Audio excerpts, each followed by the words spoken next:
Greetings, nerds. Welcome to the Nerd Pow Wow. I'm joined here with Darkwayne, Moriaibane, and myself, Seraph. Welcome, everybody. What are we talking about, Darkwayne? Well, I think we decided to talk about a little about Wolverine. It's the first episode. Everybody knows who Wolverine is. Um, and kind of just want to see what you guys, how you've grown up with him, what you've read about him, what you watched about him. So my first interaction with Wolverine is probably like you guys is the animated series. And that's really where my love for Marvel, especially the X-Men, started. Yeah, the X-Men animated series was amazing. That was my entry point with the X-Men as well, and man, ever since that, it was full force ahead. Oh yeah. I actually read X-Men comics before there was a Wolverine, so he was a pleasant addition, and I know like I've enjoyed him since then. But uh, it's cool. He's a cool character, and I actually like the way they've. There's many different versions of him, and he's this way you're able to see different aspects of how you can make this character because he's a well loved character. When you have a character that's that well loved, being able to take out little components of him and make another character based off of Old Man Logan, X-24, which was the clone in the Logan movie, just different types of take an aspect of Wolverine, a character so well loved, and just make a new character. Just really shows how robust his character has become and just how big he is. Yeah, absolutely. And you pull from him too. I mean, he's a pretty simple concept on the surface, right? He's a Wolverine, right? Short, Yeah. tenacious, so on and so forth. Just It's true. yeah, just to be able to have that healing factor. Just basically, the man can't die. I mean, obviously, we've seen as Old Man Logan, the adamantium's actually poisoning him over the course of time. But any other person trying to go through that process at the time died. Yeah, And there were so many attempts prior to him. So just him, and then it made him him. He had a lot of nightmares, PTSD about the process, but in the end, it was what made Wolverine Wolverine was those adamantium claws, the adamantium bones, just the story behind getting them. Yeah, I mean the fact that he for a long time didn't even know who he was or what he was because he Right. was originally discovered in Canada and was brought into their Alpha Flight program. He was supposed to lead Alpha Flight, but when Xavier showed up and uh, basically told him, "I can kind of fix your head, all your weird memories, all these things that you don't know about yourself." It was much more appealing to him, so he drew into that world and got pulled into the X-Men. There was always, matter of fact, there was. I don't know if you've guys ever read them, but there were times that Alpha Flight actually attacked the X-Men, coming Yeah. like almost like claiming Wolverine as property of that he should be with their team. It's kind of funny. That's right. We want him back. Speaking of Yeah. teams, Wolverine, he's got a lot of team affiliations. He was on the Avengers. He fought with the Fantastic Four, X Force, of course. There was the Canadian squad, right? Alpha Flight. Yep. Alpha Flight. Yep, yep. What's you all's favorite team up? Ooh, that's a good Oof. question. That's a very good question. I mean, yeah, that Um, that is a good question. just I think the history with him and Victor Creed, fighting all those wars, just that team up, that friendship they had. Two now they're mortal enemies and are willing to kill each other just because the other survives. That is Yeah. true. I mean, they were a team for Yeah. the longest time, right? And then Yeah. I think their powers kind of contrast a little bit, so they're kind of a yin yang, kind of a perfect Yeah. dynamic for like two opposing forces that you want to see as well. Yeah, when they were both part of Team X, they were pretty close, and it's it is different. It's in Sabretooth is almost a he's almost like a what if to Wolverine with for me. I Like like what that. if Yeah. Wolverine was a complete asshole? Like what if he'd just gone down the dark path? He had no if he had no, code. And they play a lot like the dynamic between Wolverine and Sabretooth has been played up. This a similar dynamic has been in a lot of movies too, where you have sergeant in a platoon who is the guy who tells everybody to kill the villagers, kind of thing. And you have that one guy that's like, no, we can't do that. And they've even had similar situations, So it's for a while there, Wolverine was almost the moral compass to the team, which is funny to say because Wolverine being the moral compass to anything, Wolverine being the moral compass to anything is a little funny. But when it comes to extremes, he's always on the right side of it, or tries to be on the right side of it when he's not consumed. Sure. But and that's something that they've walked away from a lot too. He doesn't get the Berserker rage used to really be like a big thing. He was always trying to control it. It was almost Hulk-like in his inability to control it when it happened. He went feral. They don't play that up anymore. Yeah, at Now least he's definitely very not in the movies. controlled. Yeah, in the comics, he's never that wild animal they have to control. He's almost revered in a way for his control now. I don't know if a lot of that has to do with his time in the Orient, because he spent a lot of time training as a samurai, things like that. So there were a lot of different mechanisms, plus Xavier's telepathic aid in sorting out his memories and that type of thing. I'm sure have done wonders for that. But I kind of missed the not knowing if he was going to pop off at any time. So. He's definitely had loves over the course of time. Sure. Lady Deathstrike, Jean Grey. What was the name of the one which was she was kind of in an interjected memory. Do you think his feral musk is what brings in the ladies? What do you think? What do you think? Wolverine pheromone. What's Wolverine guy going for? Berserker pheromones. Yeah. He's just HD half of him calling Wolverine a short king. Short king slay. All the girls want Creed now. Oh. I do remember when they were coming out with the first X-Men movie and they casted Hugh Jackman. I didn't like it. It's like, he's too tall. It's not going to work. And man, was I wrong. Yeah, how about it? It's perfect. Now they're recasting for any reboots. I wouldn't mind them going with a 5'3" guy, but the Wolverine, that'd be nice if it happened. I don't know if it will, but that was a good little clip of that movie. Huge though. Yeah, I know. That's so huge. It'd be so goofy. That just worked. And he is. I mean, he's 6'1" and just he's just all a whole lot of man. Heck, the guy that was the comic accurate Wolverine, give him a shot. See what happens. I honestly think that it sounds funny. I don't know what his Russian accent would be like, but I think Cavill would be a hell of a Colossus. I can see that. I think he could pull that off good. He's got the general look for it. He has the physique for it.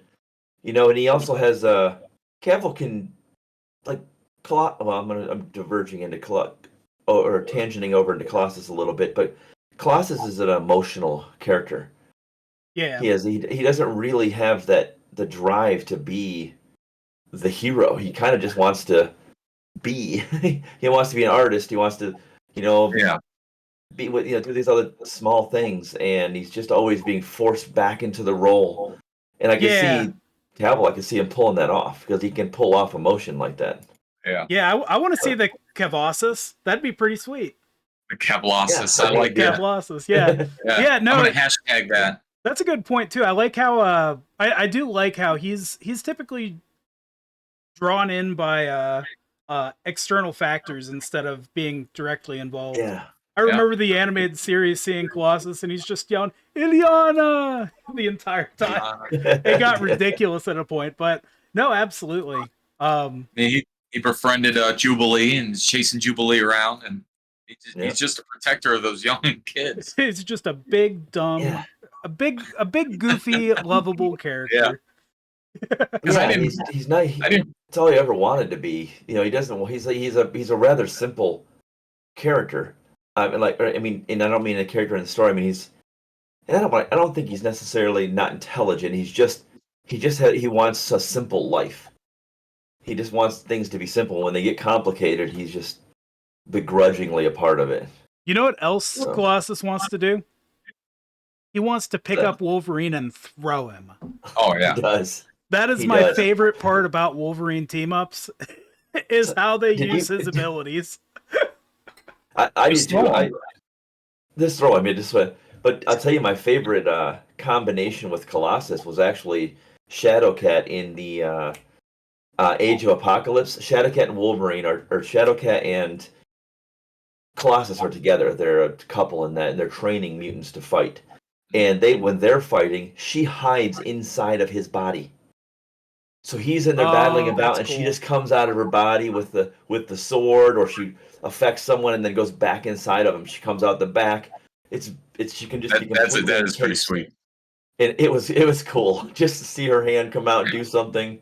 It was an interesting dynamic, a whole different use of the combo. Because honestly, I feel like Kitty Pryde or Shadowcat is one of the most underrated powers. There's really nothing that can stop her. That's She fair. can touch something and make it intangible. So she just drops you 5 feet into the earth and then lets you go. That's Sorry. it. And All right, that's it. it isn't like she's like they kind of represented it wrong sometimes in comics. Like when she drops you into the earth, you're not buried in the earth. You're the earth. Mm-hmm. She's loosening up your molecules so you pass through. So there's dirt in between your molecules. You're just not hardened. So if she lets you go, you're integrated. You're now one and the same. You and whatever you're in contact with are one and You're an Earth sandwich at that point, or Yep. Sorry. or like an Earth burrito at that point. My gosh. right. Everything's mixed up, and just that power. She can stop anyone. She can And talk literally, about if she can come in contact with them, that's it. Talk about a whole nother level of intimacy. Like, can you imagine having a woman all the way inside of your body? Right. Crazy. Not again. No. As a 6'7" Russian guy, that's crazy. Yeah, Yeah. absolutely. Yeah. That's Yeah. Like that's just it's just insane the abilities that because I am always creating in my mind. I'm creating these things. I'm like, why don't they do this? Why don't they do that? I'm like, well, because they have to be grounded. Otherwise, I mean, every Sentinel, you get these Sentinels that it takes an entire fleet of X-Men to take out. She touches it, lowers it halfway into the ground, lets go of it. It's done. Yeah. She just fixes everything.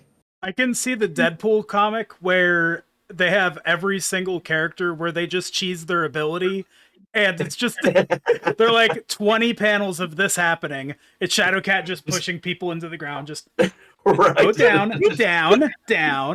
She doesn't even really need to try hard. Like, man, imagine those thoughts that those what do they call them? The intrusive thoughts, right? You have that intrusive thought, like, man, I don't want to have this conversation. I could just ruin your feet, Just ruin you. It's like I'm done. Yeah.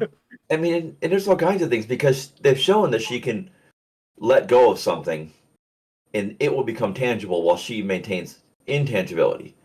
So she just picks up her, a rock, puts it in the middle of your chest, and let's go. Pulls her hand out. You have a rock in your chest. I'm The glad rock is your chest. The rock is your chest.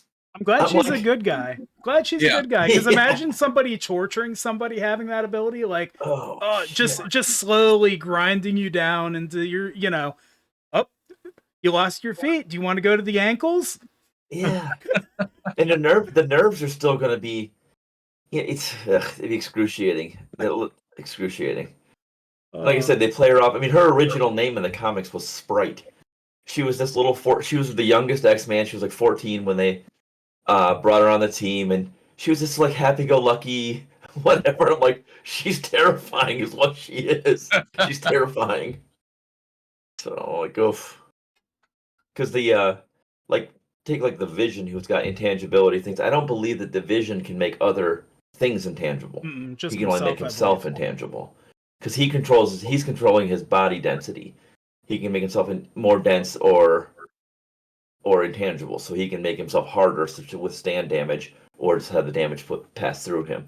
So it's a totally different thing. I think she's the only one that has that specific ability to make other things intangible. Well, And just Moriaibane, you brought up hard. Is there anything harder than adamantium? yes, well, not harder, but able to with like handle it. It can block or not be cut by, etc. So I know carbonadium, I believe, is on par with it. That's what Okay. Omega Red's tendrils are. Mhm. And then there's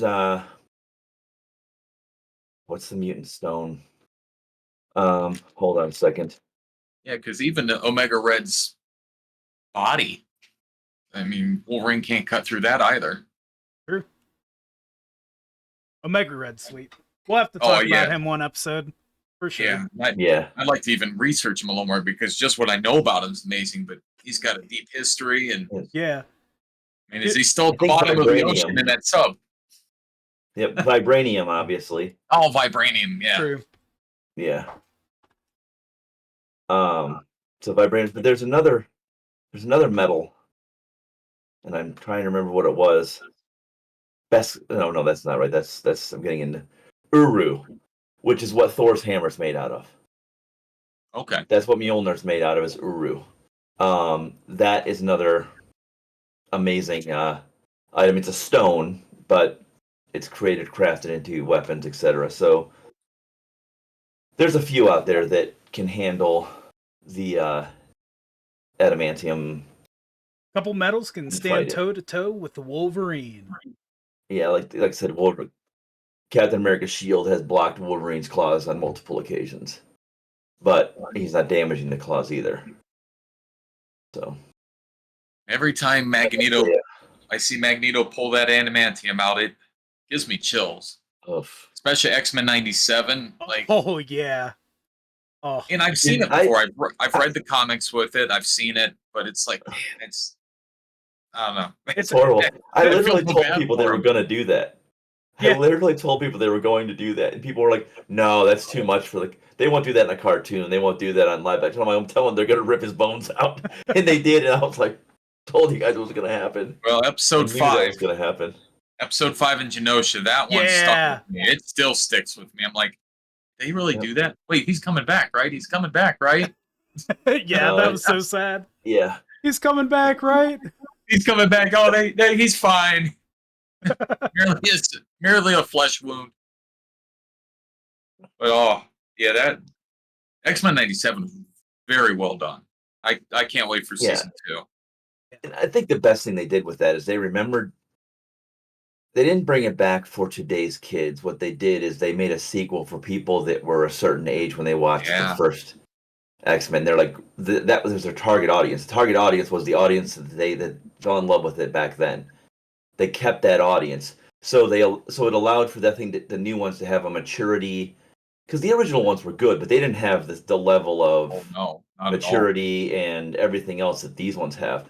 So that you could tell that it had targeted an evolved or aged or matured or whatever audience, and it was well worth it. It was good. Yeah, It was phenomenal. very good. Yeah, my only gripe wasn't there isn't more. I hate how slow stuff comes nowadays. I'm like, That's I true. come from an era of 22 episodes of whatever I liked Sure. every fall, every 8 months.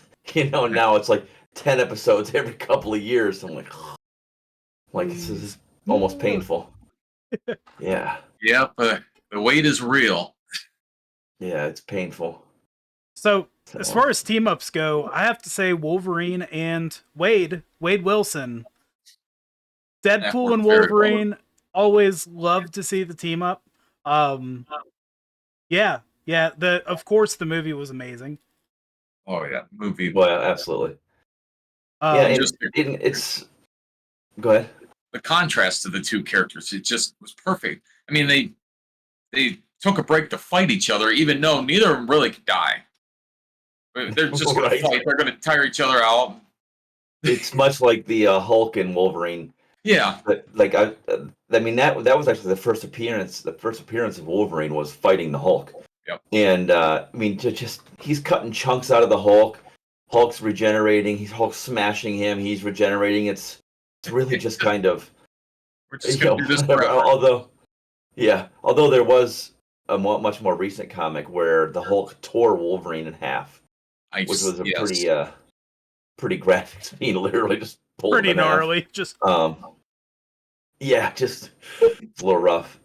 But when it comes to team ups, believe it or not, I like some of Wolverine's lesser, not I wouldn't call them lesser, but less vibrant team ups or less overt team ups. Like I love him with Nightcrawler. He calls Nightcrawler Elf, and they've always had this like bond. And maybe because I read when I read into comics and stuff like that, I like to see the characters, the people behind the hero. That's my most appealing part. That's why I like some characters more than others. Is just because the person behind the hero is what the meat of it for me.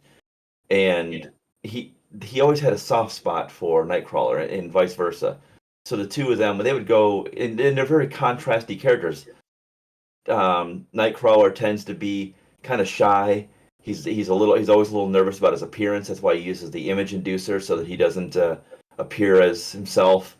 And and he also has been portrayed. He's always been a religious character, but he's been sometimes portrayed as an overtly religious character.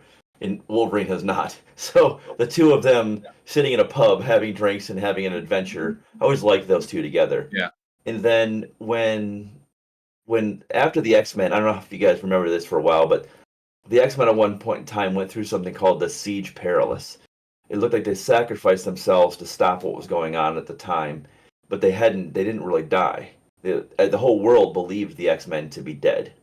Each one of them, they were alive though. They were just basically hiding in plain sight. That's when Wolverine went over to Madripoor and became Patch. He basically became like a crime lord over there, and he was working with a character over there called Tiger. And Wolverine is being this almost this really hard kind of I don't know, he kind of reminded me of like a South American like crime lord. He'd wear a white suit with like the white hat and his patch, and he's playing poker, smoking a cigar. Just had this whole different vibe to him. And the backup characters, I believe, what's the name of the Jessica Drew? I believe Jessica Drew was in there. Jessica Drew was the original Spider-Woman. She made appearances over on that island, and there's just some other characters. I'm pretty sure it was her. I want to make sure that I'm actually yes, she was the one. She was over there a lot, and I always thought she was a great character as well, kind of unsung. But so that time he had his patch, he had some really neat team ups with people on a whole different kind of. He wasn't this berserker crazy guy. He was more of the enforcer boss kind of guy. So that was kind of neat too. That's what I was talking about. Different facets of him. I just love when he has these different facets of himself. So he even had the Hulk had a similar time. He did that. He was Mr. Joe Fixit for a while. If you guys ever see that, he was gray. He was working as like a crime boss in Vegas. There was actually an issue where it was Wolverine as Patch and Hulk as Joe Fixit working together with Jessica Drew, and it was just cool to see these guys in these like this alter ego that wasn't either their hero ego or their normal ego. It was kind of funny. I liked it. It's good stuff. The Hulk. I've always liked reading about the different colors of the Hulk. Yeah, and that's gotten really like it's funny how comic lines tend to. I don't know if they do it on purpose, but it seems like sometimes if DC or Marvel go off on a certain tangent, somehow there's almost like a complementary tangent on the other side. So you have the different colors of the Hulks, and now you have red Hulks and the green Hulks and gray Hulks, etc. And you've got purple lanterns and blue lanterns, and I'm like, it just seems like Yeah. there's always this like counterbalance on the other side. I don't know. And even though they're wildly different, the Hulks are nothing like Lanterns, but the whole different colors representing different emotions. I mean, different types of things. It's very similar to me. It just seems like they just steal little tiny bits from each other's playbook once in a while. Kind of get back to Wolverine is I also like the part where his love infatuation with Jean Grey. I mean, I feel bad for the guy. He can't have her because Cyclops is in the way, but he's a sensitive little beast. And He is. Poor But you little know what the guy. bad part about that is? The bad part is it isn't Jean Grey that he wants. It's what was Scott her Summers. name? What's it? No, the original when he did you guys ever read Wolverine Origins? Mm-mm. No, So that was him as a not that child. serious. That was him as a child. It talks Okay. about how like what came to be, etc. And there was a Rose O'Hara, that was her name. So there's a girl named Rose that was part of that story, and that story and the stuff happens. I don't spoilerific for you guys, but there's him and Rose run off together, and they're living in a lumberjack camp, and he is head over heels in love with Rose, and she looks exactly like Jean Grey. I mean, she's identical to Jean Grey. So that's where his real passion comes from, and then she dies in a very tragic. Rose dies in a tragic way, but That's a love affair I of think they Wolverine even mentioned does. yeah, it's like yeah, right. It's Wolverine, like so yeah. Wolverine loves her. She's Worst dead. idea. Yeah, he changes his name to Black Widow, but the um, but anyway, so it's even worse that he has this like, it's almost like he kind of fixates on certain people or there's another word I'm looking for my brain's Like not they're functioning here. surrogates for other people. Well, that he just he seems to become upset. Like he becomes obsessed. Something becomes his obsession. Okay. Yeah. Like it seems like they do that to him a lot. Like Jean was an obsession. Mariko, who his Japanese, I think he was married to her. She was very much an obsession of his for a while. He just seems to become very almost like a weak spot of his too. That he has this like becomes this like heavy duty attachment. It Yeah. could also be seen that he's the berserker side of him is an inability to control his emotions, his inability to rein that in, and that doesn't necessarily is not necessarily just his anger or just his rage. And I mean, His love are out of control too. it brings a real like human component too with the character that he has these such strong feelings towards people, and specifically the women's that he's obsessing over. But I mean, all of us can relate at least a little bit with that, and it can feel more like a feral bestial type thing than even being a man really. So yeah. Yeah. It does have a primal component. I mean, there's absolutely a like a primal component to it, and it fits the character to me. It fits it really well for him to have that kind of gravitate towards that kind of thing. He's always, because I mean, and speaking of in that same thing though, he's always also been extremely like healthy about it. I mean, oddly enough, you know what I mean. He acknowledges it, he feels it, but he doesn't. He's never creepy. He's never he's Yeah. never clingy. He's never like that. He's able to maintain a maturity about it that I kind of respect the comic book the writers for doing that, for showing how somebody can have a passion for someone that they can't have, and that be able to be handled in a healthy way. Because I feel like people having passions for a person that there's some obstacle for, a lot of times that's represented as an unhealthy thing. People become like they stalk them, or they pay too much attention, or they just do all these other weird things, and Yeah. they never write it like that. It's just Yeah.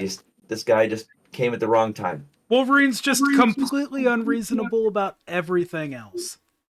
Right? He's exactly. He's don't try to rationalize it or try to do.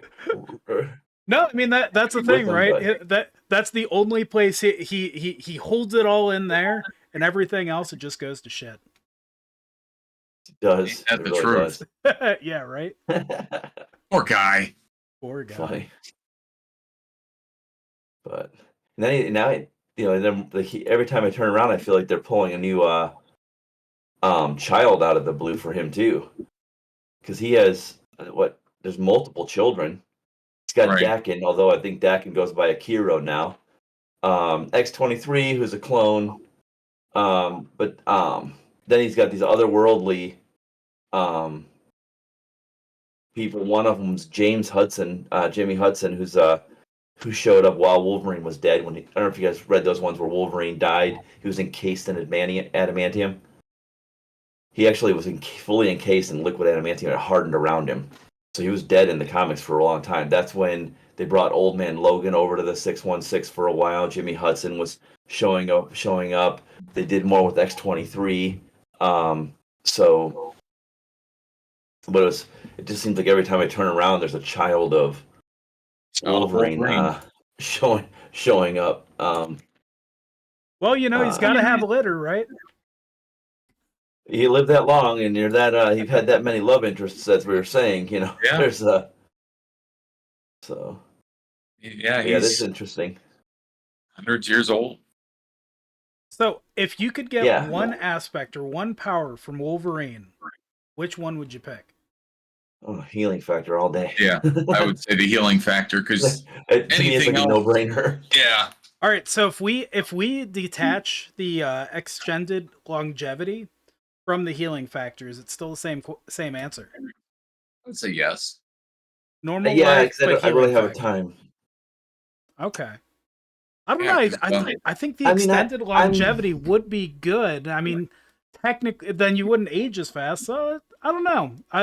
Yeah, I mean, I think if immortality type was on the table, I guess that would be the case. But Yeah. I have a hard time to separating the immortality from the healing factor because the reason he has that immortality is the healing factor. His body's constantly regenerating things like stem cells, etc. He's always healing. So Even the reason we age is because our body is degenerating and his body is always generating. even the So poison it's from kind the of hard to adamantium. separate the two. Yeah. So if you had the healing factor, you're going to live long. You may not be immortal, but if you had that healing factor, you're going to live exponentially longer. Yeah, and I think even his extended longevity, right? Maybe like 400-year lifespan or something for Wolverine. Yeah. Yeah, something Yeah. like that.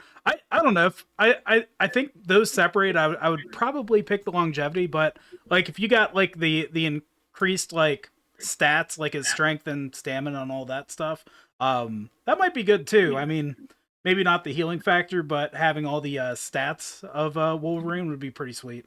Sure. Yeah. I mean, like I said, if immortality was on the table, I would take it over healing factor. But if just talking about Wolverine specific, the healing factor would be fantastic. Yeah, I I mean, would just agree be with that. fantastic. Fair. I mean, there was. I mean, again, the comics. I try not to get hung up. I always, in my back of my head, a lot of times, I'm like, it's just a comic. So I have to remember this because they do things like, there's the Marin Crystal. One time, he was fighting this character in an annual, and this character is literally tearing him apart, and one drop of blood goes over and hits this crystal, and the crystal's a power source, so he's able to regenerate and like he just springs back out of it, like from what with his adamantium, and I'm like, wait a minute, that does not compute. Look, the Well, adamantium has to go at least. Come on. I'm I like, mean, it's how does not that just a work? comic. This is life. Yeah, This is In our the, life. they had did you get so the What If comics? I'm a big fan of the What If comics, and there's been a lot of them that have really great versions of Wolverine in them. They have. Do you guys know about the original Inferno? Do you know what that is? In comics, the Inferno line. Oh yeah, nice. Ooh. Yes, but the Inferno line originally was Madeline Pryor came back. Madeline Pryde was a clone of Jean Grey that was married to Scott, Cyclops. But anyway, she was basically leading a horde of demons. Sim, all the demons from the realm that magic is usually affiliated with, Elenia Rasputin. So all those demons were coming to Earth to take over Earth. It was the Inferno series. And, obviously the good guys end up winning, etc. But there was a what if the heroes lost. And Wolverine was corrupted by this. And they were literally, in the comic, they were feeding Wolf to satiate Wolverine. They were feeding him babies.